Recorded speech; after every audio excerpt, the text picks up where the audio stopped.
satirise the drifter or the dilettante writer really in Bethany.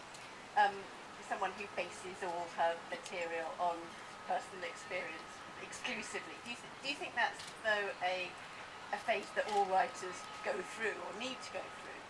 I think so. I mean, it's certainly something that I did as a young writer, and I think the reason is that you're so uncertain of what's happening that, and well, in the process of creating a fiction, that the only way you have of authenticating what you're writing is by comparing it with your own life and what you've done.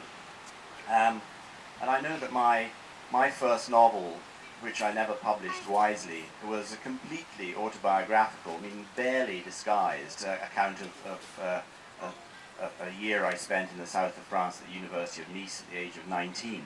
But I had to get it out of my system, because I think you may feel as a writer that you're the most fascinating person on earth and the world deserves to learn all about you, but in actual fact only the very few extremely talented people can pull this trick off.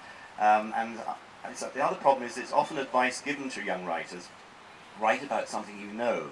And I always give the opposite advice. I say write about something you don't know. Use your imagination. And actually, I find as a kind of trigger and a stimulus, it's far better than just recycling an incident of your own life. You imagine, as I've done there, what it's like to be a 22-year-old girl. It's a fascinating experience. But it actually can be more productive in your writing life, I think, if you deliberately step outside your own world and the familiarities of your own life and try to imagine something that you couldn't possibly experience.